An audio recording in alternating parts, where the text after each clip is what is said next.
é importante a gente ter essa rapidez, né, essa agilidade. Eu falo que o empreendedor é um grande resolvedor de problemas.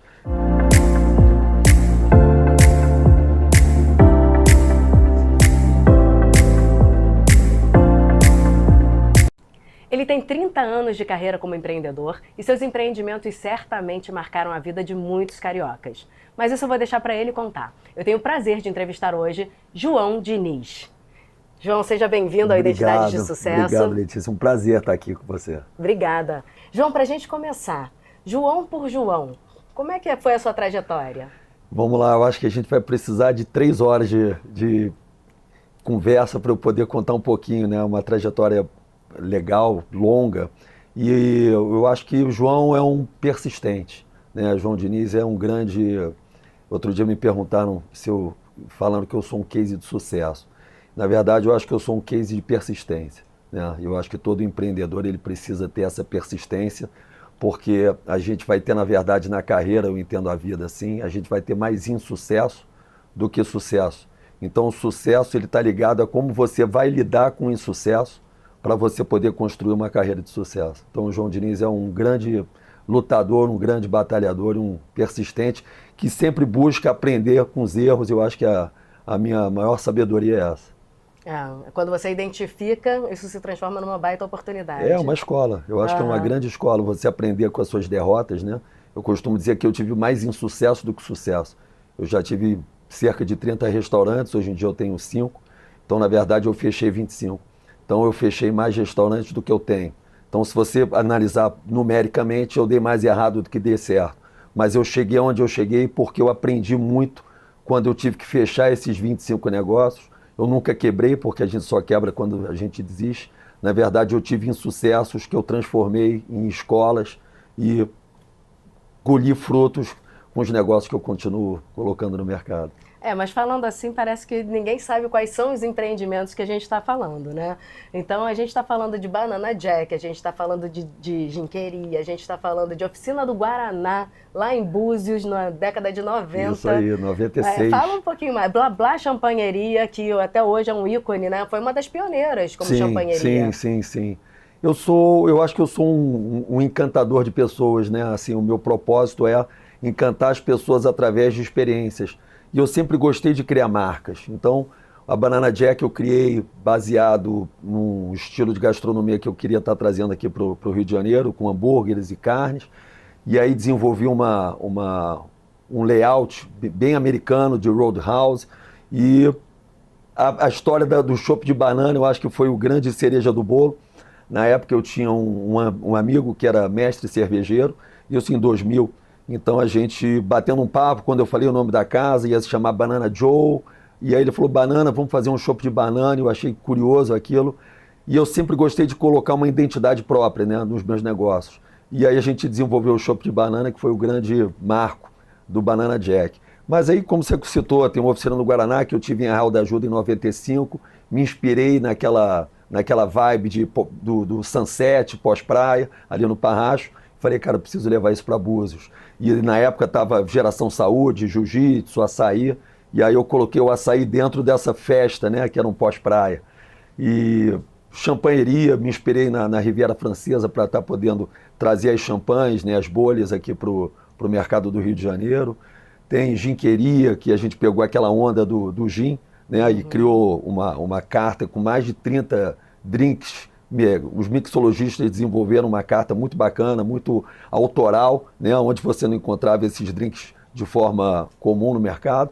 Então, eu acho que a gente sempre busca, na verdade, o meu intuito é sempre estar inovando e estar encantando o cliente, surpreendendo, né? É o uau, aquela frase que o americano usa quando você surpreende, o cara fala uau. Eu ia falar isso, você, ao longo desses anos, você se transformou num verdadeiro especialista em encantamento.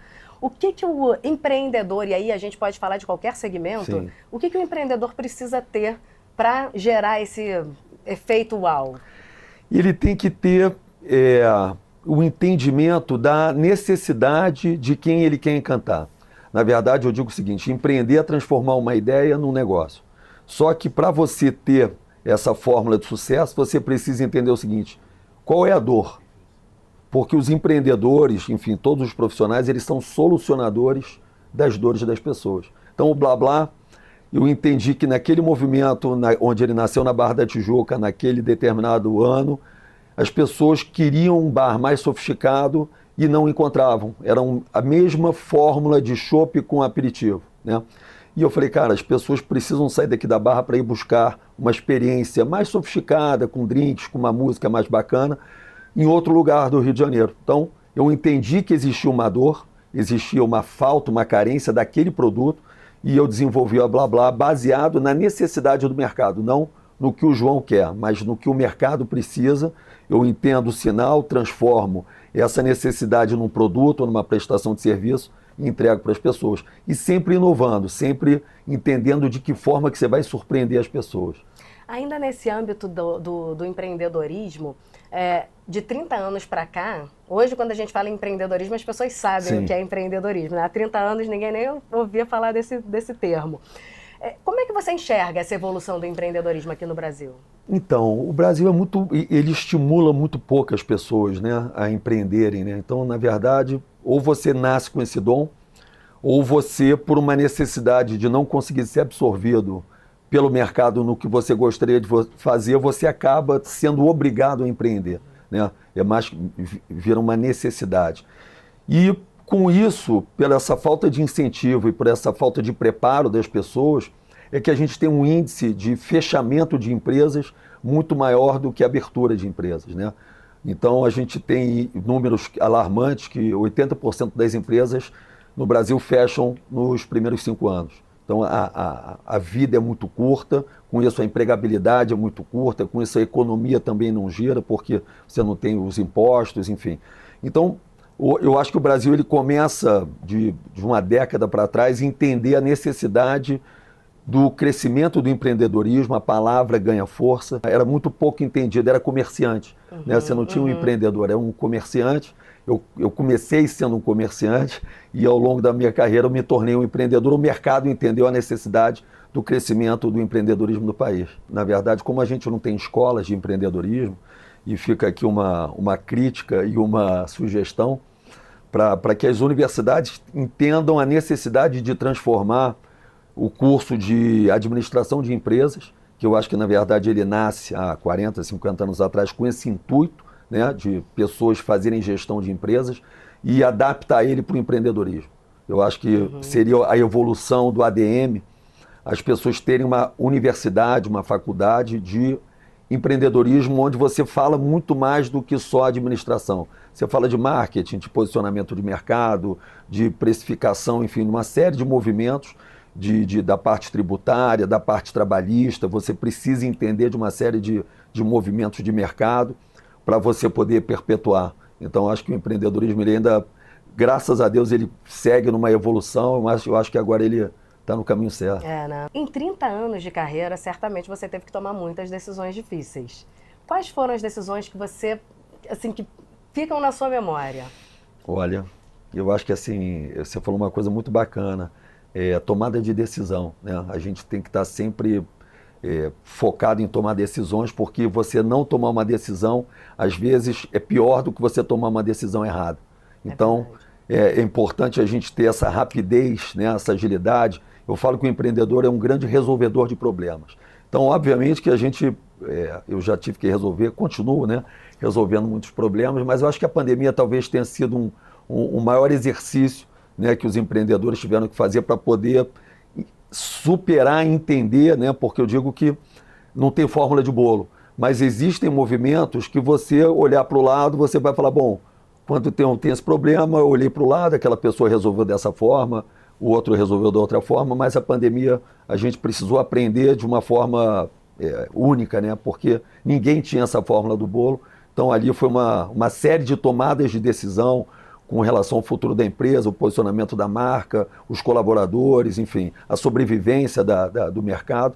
Então acho que talvez tenha sido o momento mais não só difícil, não, mas o momento mais interessante para a gente crescer profissionalmente. E hoje você vê resultados provenientes dessas tomadas de decisão, que foram meio que, né, de rompante ali por necessidade, Sim. Mas alguns deles vocês mantêm nas empresas? Sim, eu acho que as empresas, elas, assim, o delivery, né, dentro do meu setor de gastronomia, ele teve um grande boom. Muitas empresas não entendiam que poderiam ter um faturamento talvez até maior do que o faturamento da própria empresa, porque o delivery você não tem o custo, né, de atendimento, você não tem um custo de ar-condicionado, você não tem um custo de colaboradores, então você tem uma rentabilidade maior. Eu acho a pandemia uma grande escola, né, e a gente, se souber entender aquele movimento, a gente cresceu muito com relação à comunicação, com relação ao mercado. Eu acho que a gente teve um ganho, apesar da catástrofe que foi, a gente teve um ganho muito bom para o setor, principalmente de empreendedorismo. Sim. E você, além disso, você também é conselheiro da Brasel. Sim. Né? Rio. A Brasel é a Associação dos Bares e Restaurantes aqui do estado do Rio de Janeiro.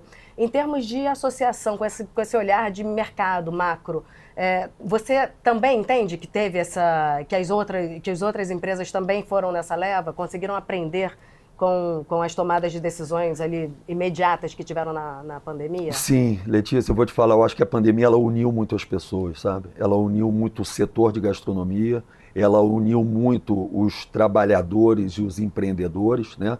Eu costumo dizer que o empreendedor também é um trabalhador, né? Porque geralmente são colocados em classes distintas, né? Mas o empreendedor ele também trabalha muito, a diferença é que ele está no comando, né? Ele é o gestor.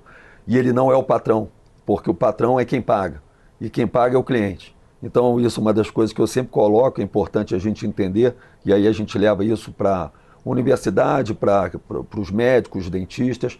O seu patrão, você chama de cliente ou de paciente. Então, eu falo nas minhas empresas, para os meus colaboradores, que o patrão não é o João.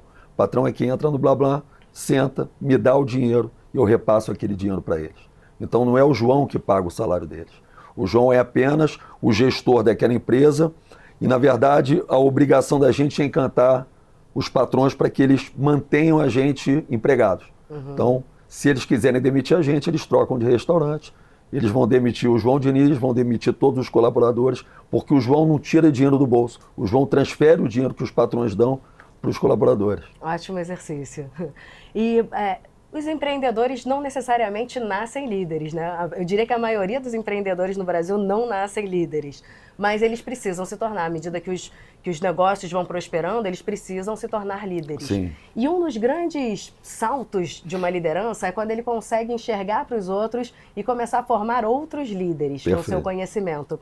E você também, nesse momento de pandemia, lançou uma iniciativa chamada Mente de Líder 360, que é palestra, também tem Instagram. Conta um pouco como é que funciona e de onde surgiu essa ideia. Vamos lá. Se a gente partir do princípio de liderança, a gente vai encontrar Jesus, né, que é o maior líder de todos, onde ele entendeu que ele não conseguiria eternizar a sua liderança e buscou os apóstolos para ele poder propagar, independente da religião, propagar a palavra, propagar o amor, né? Que eu acredito que é a base de toda a religião. Então, na verdade, eu acho que o papel do líder é esse, é ter os apóstolos, é treinar outros líderes, porque um dia o João Diniz vai sair de cena e precisa ficar o aprendizado, o entendimento, o olhar que o João Diniz desenvolveu para outras pessoas também criarem em cima, né? Porque eu acho que cada um, quando aprende alguma coisa, ela transforma. Ela bota o jeito dela, né? Um aluno, um professor de jiu-jitsu, quando ensina e dá a faixa preta para um aluno, ele passa toda a forma de luta dele, mas obviamente que o aluno tem as características próprias. Então ele também coloca o molho dele, né? E o Mente de Líder é isso, a intenção é dividir com as pessoas tudo que eu aprendi, da forma que eu aprendi, facilitar caminhos, porque eu apanhei muito. Eu falo que embaixo desse blazer aqui tem muita cicatriz. E quem me olha uma fotografia fala assim, cara, esse cara é um cara de sucesso, mas é muito difícil, né? Então, o que eu puder facilitar as pessoas, dizer quais caminhos você vai apanhar menos, porque vai apanhar, mas eu acho que o intuito do Mente de Líder é esse, é criar novos líderes com uma visão plural, né? Que não sou eu, somos nós vamos dar certo, não sou eu, vou dar certo, porque ninguém faz nada sozinho. Então, são algumas coisas que eu aprendi na vida e também dentro da minha carreira profissional que me fez criar esse movimento através de palestras, através da rede social, que a gente consegue dividir e eu acho que a gente ilumina muita gente. Muito legal. E certamente, né, olhar, mirar a experiência dos outros encurta o caminho de quem está tendo acesso a ela. Sem dúvida. Então é um pouco também o que a Identidade de Sucesso faz, né? Entrega conteúdo para que as pessoas se inspirem em grandes líderes, enfim, ou executivos que tiveram sucesso, para entender quais foram os percalços, Sim. quais foram os cases de sucesso realmente. E aí também nessa leva, né, você foi um pouquinho mais profundamente e durante a pandemia você teve a sensibilidade de entender que existia ali um gap de mercado muito... Uma dor, né? Uma dor muito, assim, considerável. Sim. E lançou o Instituto João Diniz, isso aí. Que é uma plataforma de empregabilidade. Assim, a minha origem vem da gastronomia e do entretenimento, mas eu entendi que ali naquele momento a gente teve 18% de índice de desemprego, foi o maior índice de desemprego da história do país, e as pessoas sempre me viram como uma tábua de salvação, né? Então eu sempre busquei ajudar as pessoas e naquele momento eu tinha que ajudar muita gente. Então eu falei, cara, eu preciso profissionalizar isso, né, para poder ter uma entrega mais abrangente. Então eu criei uma plataforma chamada Emprego Já, onde todo mundo que não tinha emprego se cadastrava de uma forma muito simples. E eu fui ao mercado avisar que eu tinha 10 mil, 15 mil pessoas sem emprego que queriam se recolocar. E eu, pelo network que eu tenho, eu consegui linkar muitas pessoas que estavam buscando essa volta ao mercado de trabalho. E ali eu entendi, o segundo passo do Instituto foi capacitar profissionalmente, porque a grande maioria das pessoas que estavam na minha plataforma não tinham nenhum tipo de aprendizado de técnica. Então eu criei cursos rápidos de garçom, de garçonete, de ajudante de bar, ajudante de cozinha, ajudante de sushi, serviço avançado do vinho, gerência e liderança e Excel. E a gente conseguiu, através de aulas comportamentais e aulas práticas, certificar com o certificado do Instituto João Diniz, cursos de 18 horas, rápidos, objetivos. Eu ensino o que eu gostaria de contratar. Que legal. Então, com isso a gente conseguiu ter mais aderência ao mercado e conseguiu conectar mais gente de volta ao mercado. Que legal. Tem dados? Já tem um resultado? Então, a gente formou 1.600 alunos e a gente recolocou quase 10 mil pessoas, né? Nossa, não super só através assim, não alunos formados, mas através da plataforma do Instituto. E dali a gente foi chamado, eu fui chamado pela Marinha do Brasil também para ajudar os marinheiros que estavam se desligando do serviço militar obrigatório, eles saíam e estavam sendo absorvidos pelo tráfico, pela milícia, pelo conhecimento técnico em armas. Então a Marinha me procurou junto com a Abrazel, foi um tripé abrigo do marinheiro, Abrazel, Instituto João Diniz, onde a gente também formou 100 meninos, né, 100 jovens, e conseguiu recolocar eles de volta ao mercado de trabalho. E fiz um curso para síndrome de Down, que foi muito bacana também. Formei 20 alunos e coloquei 6 para trabalharem. Que são pessoas com deficiência. Com deficiência. A gente fez um curso de garçons para síndrome de Down. Que legal. E foi muito bacana, foi uma experiência muito, muito rica você aprender com esses jovens, né? Que, na verdade, as pessoas precisam ser capacitadas, independente de ter deficiência ou não. Isso não impede que a pessoa tenha uma técnica, aprenda, se conecte ao mercado, seja incluída, né? Eu falo que a inclusão está muito ligada à rentabilidade, o que exclui, na verdade, no Brasil, obviamente que a gente tem muita discriminação, mas o que exclui é você ter dinheiro ou não. Então a gente precisa ensinar as pessoas a monetizarem, a ganharem dinheiro e terem uma liberdade econômica para elas poderem começarem ao trabalho da inclusão. Dentro desse contexto, você também tem uma bandeira muito interessante que não é especificamente, não são as mulheres só, são mães solo. Sim, sim. Então, eu tenho eu me sinto responsável pelas pessoas, sabe?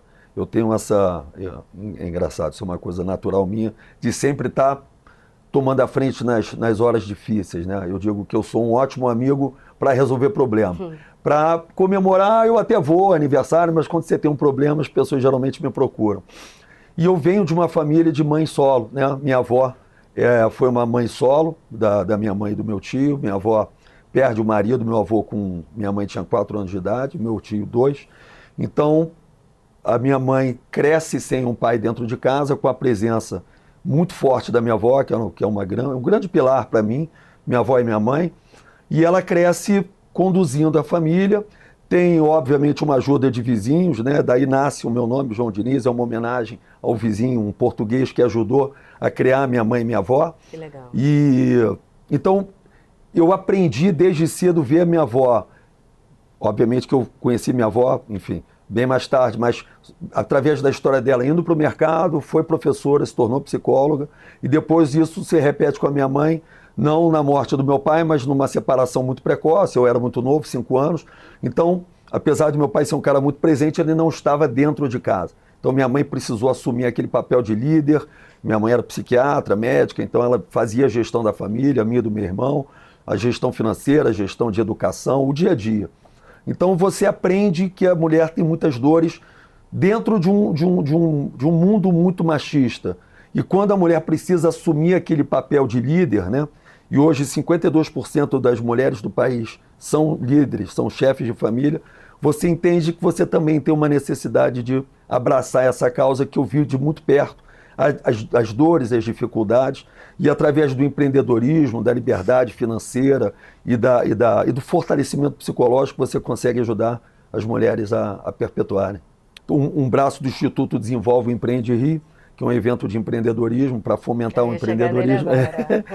E eu tenho... E acabou de acontecer, Sim, né? A gente fez agora a última edição, foi a 3ª edição, e uma delas foi específica para mulheres, foi empreendedorismo feminino, onde somente mulheres palestraram, 11 painéis, 70 mulheres palestrando, e os homens aprendendo aí muito. A gente tem muito a aprender com as mulheres. É grande, hein, o evento? É muito bacana, são 1000 pessoas. É um evento rotativo, né, que são 12 horas de evento, ele vai de 8 da manhã às 8 da noite, e eu segmento ele em painéis. Cada painel tem um formato de seminário, de 5 a 6 convidados, então é muito rico, porque a gente tem muita troca. E eu comecei a entender que para a gente fomentar o empreendedorismo, a gente precisa conectar mercados, porque os eventos geralmente são tecnologia, gastronomia, Sim. turismo, educação. E eu falei, cara, eu preciso fazer um evento onde todas as pautas estejam integradas no mesmo evento. Então daí nasce a ideia do Empreende Rio, porque dentro do restaurante você tem tecnologia, você tem moda, você tem música. Então os mercados, para crescerem, eles precisam estar entrelaçados. O empreendedorismo é 360 graus, né? Exatamente. Tem que olhar para todos os lados. Muito bom, João. E o próximo, já tem previsão do próximo Empreende Rio? Acho que a gente deve fazer no final de junho. Bacana. Final de junho a gente deve fazer mais uma edição. Provavelmente, eu repito, a edição de mulheres. Legal. Né? Então a gente vai fazer provavelmente o Empreende Rio, edição especial, empreendedorismo feminino. Você está super convidada para participar do painel de comunicação. Obrigada. Você é uma excelente comunicadora. Eu acho que você vai poder contribuir muito com as pessoas que vão estar lá participando. Que legal, que legal. E quem é o público do Empreende Rio? Para a gente também deixar, né, a audiência aqui já antenada. O público são todos, é muito bacana. Você tem jovens, você tem público de terceira idade, né, que a gente também fala muito sobre etarismo, né, de que forma que a gente consegue pegar as pessoas que estão fora do mercado de trabalho, com mais de 50 a 60 anos, e também está colocando para elas a inovação. Elas precisam estar se inovando para pegarem a experiência que elas têm, só que adaptarem a experiência para a necessidade do mercado. Então, na verdade, é plural, é um evento muito plural. A gente tem enfim, todas as idades, classes sociais. A gente quer fazer um Empreende Rio agora também nas comunidades. Então, para fomentar o crescimento do empreendedorismo também dentro das comunidades, para que os moradores de comunidade entendam que eles não são trabalhadores, eles são e devem ser empreendedores, para que eles possam crescer profissionalmente, perpetuar e fazendo o que eles amam, né? Que eu acho que é o propósito principal da vida. Muito bom. E todo mundo conhece o João no meio da gastronomia, né, João? O João se consolidou como um especialista na área gastronômica. Mas tem novidade por aí, é numa área completamente diferente. É verdade. Conta qual é a sua próxima empreitada. Então, eu sempre prometo para mim mesmo, mas nunca cumpro, que eu vou parar de abrir negócios. Né? E aí pintou uma novidade muito bacana de abrir uma academia. E não só abrir uma academia, mas abrir uma academia na comunidade do Vidigal. Então, eu, como sempre, falei, cara, eu preciso fazer uma coisa diferente. Né? E um desafio você fazer uma academia dentro de uma comunidade, onde eu acho que eu tenho um outro dever, além de estar levando, obviamente, um bom negócio, você está levando, aumentar a autoestima do morador da comunidade, né? Ele entender que ele deve ter um bom produto, que ele merece ter um bom produto, não só no asfalto. A gente tem que acabar com essa divisão de asfalto e comunidade. A gente precisa criar com que as comunidades virem bairros, né? E não comunidades. Então, eu acho que a Dubai Fitness, que é a academia que eu estou montando no Vidigal, ela vem com esse propósito, onde eu criei um layout completamente diferente daquele layout padrão de academia. A gente tem uma parede marmorizada, lustre de cristal, ar-condicionado, equipamento de primeira geração, um piso bacana, banheiro com porcelanato, ou seja, eu levei para a comunidade academias que talvez nem aqui no asfalto, né, que a gente chama assim, tenham. Então, a gente vai inovar e, obviamente, que com preço acessível, entre 100 e 120 reais a mensalidade, porque também não adianta você fazer um produto que não conecta, né, com o seu público-alvo. Então, a gente vai estar aí atendendo as expectativas da parte de público-alvo, financeira e com uma experiência, que é o que eu gosto de gerar, bem bacana. Muito legal.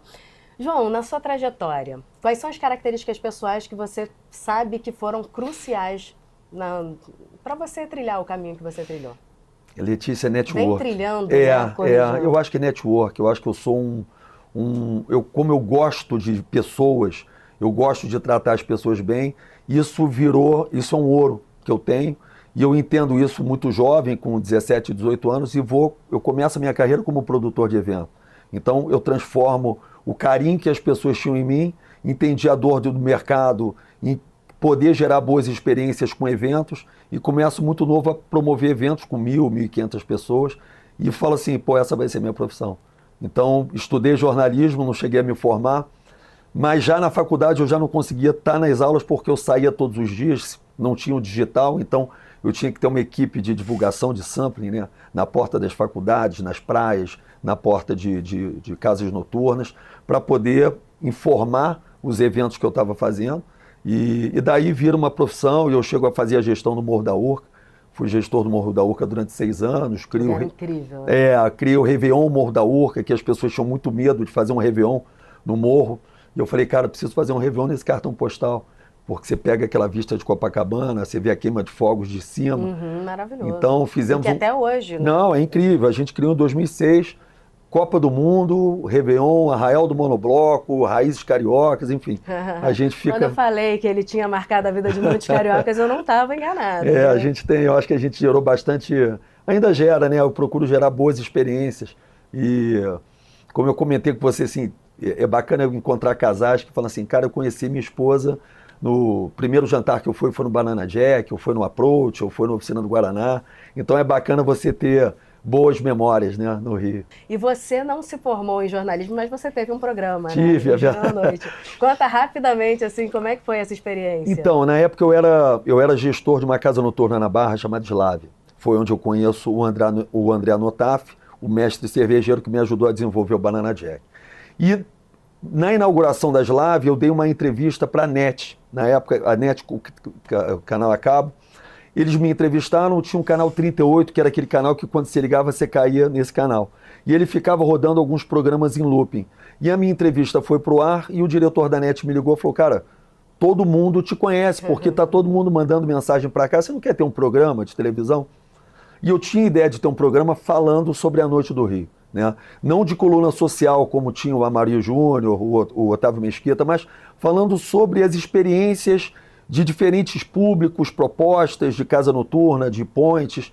E aí eu criei o Giro na Noite na NET, fiquei 1 ano, foi um sucesso, depois fui para Bandeirantes fazer o programa, fiquei 2 anos no ar na Band, e editava, decupava, entrevistava, sonorizava, então foi a forma que eu me formei particularmente de forma empírica, em jornalismo. Mas é um universo. Sim, né? e misturei a comunicação, o jornalismo, noite, entretenimento. O networking que Sim, te levou exatamente. até ali, muito legal. João, sucesso é um conceito muito subjetivo, cada Sim. um tem o seu, né? Mas sucesso para o João é? Ser feliz. Sucesso para mim é ser feliz, ser realizado. As pessoas medem o sucesso pelo dinheiro, né? Eu acho isso um grande erro. Obviamente que a gente precisa ter dinheiro para a gente ter um mínimo de conforto, mas a gente precisa entender o seguinte, qual é o nosso propósito? Né? Qual o seu propósito? O que você veio fazer na vida? O que você veio fazer nessa vida? Então, quando você entende o seu propósito, você entende que você precisa buscar felicidade baseada no seu propósito. E a gente, geralmente, né, a sociedade, ela bota o dinheiro em primeiro lugar. E a gente começa a entender que a gente não tem nada nosso, é tudo emprestado. Porque quando a gente morre, a gente não leva. Então, se a gente não levar bons sentimentos e a gente não deixar bons sentimentos, a gente não tem propósito. Então, a felicidade está ligada o sucesso está ligado à felicidade. Que legal. Que você continue espalhando muita alegria e marcando a vida das pessoas com seus empreendimentos. Obrigado. Sucesso.